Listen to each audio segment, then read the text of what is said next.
bring in Mr. Trump right now. Thank you for joining us again this morning, Mr. Trump. And let's begin with those comments about Ben Carson's religion, Seventh-day Adventist. I don't know about that. What were you trying to say?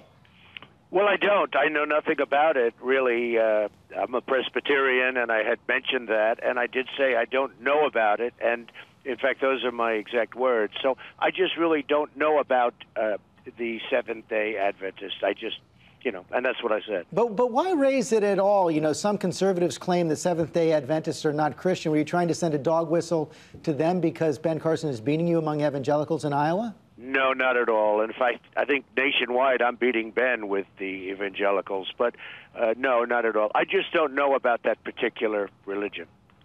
Back to my question, why raise it?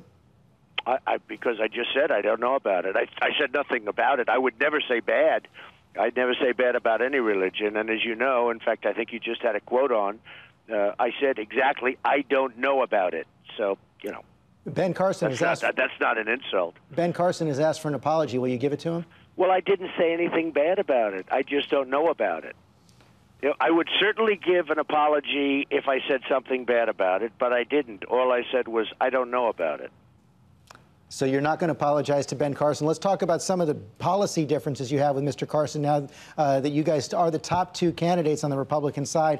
On immigration, he says your deportation plan is, quote, not practical, and it could cause collapse of parts of the agricultural sector. Well, it's totally practical, and frankly, people can come in and, legally come in with work visas and other ways to come and, solve agricultural problems if they have that. But frankly, Ben is extremely weak, as you know, on illegal immigration, and you can't have that now. We have to have a country of borders. We need strength in our country, and you can't be weak on illegal immigration. He is for amnesty, and I'm for a very strong border. If we had strong borders, if we had strong rules and regulations, you might not have had the collapse, which was the big story a couple of days ago, the collapse and the attack of the World Trade Center. So we have very weak rules on immigration, and I'm for making them strong and solid, like a country should have. And Ben is very weak on that subject. But he says you still haven't spelled out how you can actually deport those 11 million undocumented aliens who are in the country right now. Will you do that? Yes, and through very good management that will happen, and the people that are really good and outstanding and have had outstanding records will come back in, and they'll come back in legally. They're going to come back in legally, so we have a country. And the bad ones, and there are many bad, I have been so right on that subject, and I think it's one of the reasons I'm leading in virtually every national poll and almost every state poll, frankly, including, by the way, some in Iowa. But it's one of the reasons is illegal immigration. They'll come in illegally. The ones that are bad, and we have some real bad ones in this country, they're going to get out so fast your head will spin. On health care, Ben Carson has called it for health savings accounts. He says he wants to shift money from Medicare and Medicaid and other health spending to these accounts. And he says that under his plan, Medicare probably won't be necessary. What do you think of that? Well, I'm okay with the savings accounts. I think it's a good idea. It's a very down-the-middle idea. It works. It's something that's proven. The one thing we have to do is repeal and replace Obamacare. It is a disaster. I don't know if you've been watching lately over the last couple of weeks, people's premiums, George, are going up 35, 45, 55%. Their deductibles are so high, nobody's ever going to get to use it.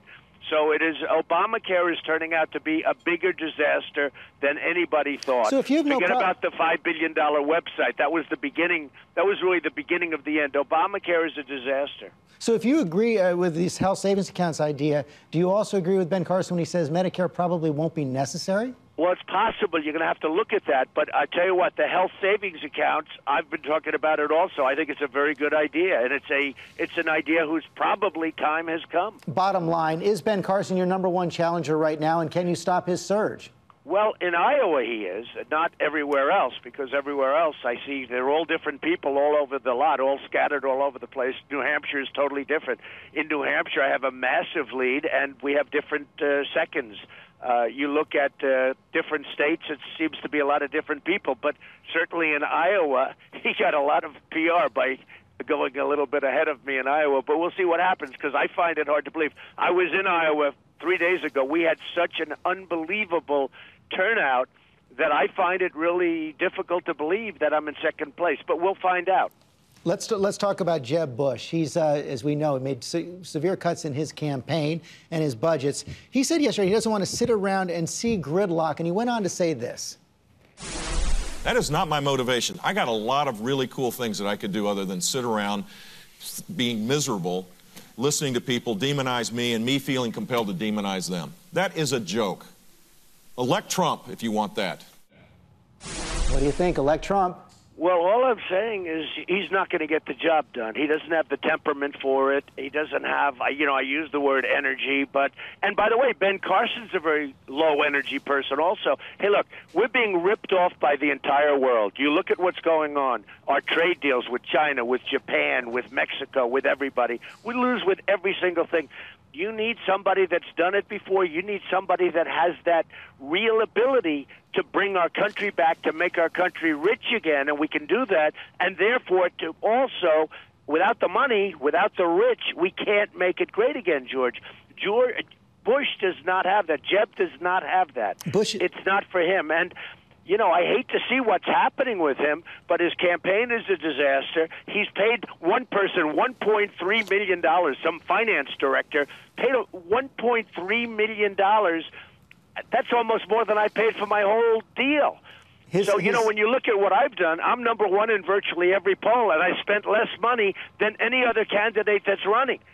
Are you going to have to start spending it now on ads in Iowa? Are you going to have to start spending that money now on ads in Iowa? We see Ben Carson. Oh, I don't mind doing that at all. Yeah, sure. By the way, Ben Carson, Ben is spending a lot of money on ads. His super PAC is running Iowa for him, which shouldn't be. I'm asking everybody to disavow their super PACs like I do. I don't want any money from anybody.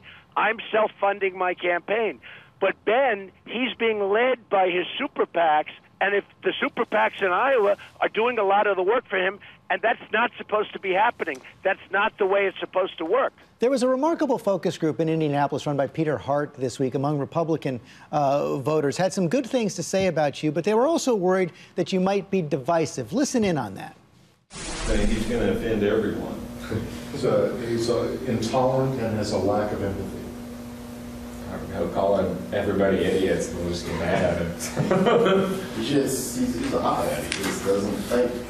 He doesn't listen. Hothead, offends everyone, doesn't listen. You're going to have to change your approach? Well, I don't think so because, one by one they're dropping out. I was against 16 other candidates, and I'm being divisive right now because I want to win. I know how to win. That's what I have to do. Ultimately, if I do win, I'm going to be a great unifier, George. I will be a great unifier for the country. The country right now is terribly divided by a president that doesn't know how to lead, and he's a very divisive person. I will be a great unifier. You will be surprised to see that, but you will see that. How are you going to be a unifier when at your campaign rallies like yesterday you said the country is going to hell if Hillary Clinton gets elected? Well, I think that's true. I think if Hillary Clinton gets elected, the country will go further down. It will go down to a lower level than it is right now. We owe $19 trillion. We're the laughing stock all over the world. Our military doesn't perform because it's not allowed to perform, and it's not in great shape, as you know. All you have to do is speak to the generals. It's in probably the worst shape it's been in 50 years. Our country is in serious trouble. We make deals for Bergdahl. We make the Iran Pact, which is one of the worst contracts I've ever seen negotiated and one of the dumbest. No, our country's in bad shape, and if we have Hillary, it'll just get worse. Finally, Jeb Bush's advisors are telling the Washington Post that in the debate this week, he's going to position himself as someone who can fix a broken Washington and focus on national security. Are you ready for that, and what's your debate strategy? Well, I think that's a good thing to focus on. I think it's excellent. I don't think he'll have the chance to do it, but I think it's an excellent thing to focus on. Don't forget, in my book, written in 2000, I was the one that predicted Osama bin Laden was trouble, and you better do something about him. Well, guess what? 19 months later, he came down and knocked out the World Trade Center, killed thousands of Americans. I put it in a book. In fact, a couple of your competitors were saying, whoa, they just saw that yesterday or the other day. And they said, whoa, Trump actually mentioned Osama bin Laden and that we better do something about him or we're going to have problems. That was before the World Trade Center came down. So I know much more about this stuff than Bush or anybody else running, believe me. Donald Trump, thanks very much for your time this morning. Thank you very much, George.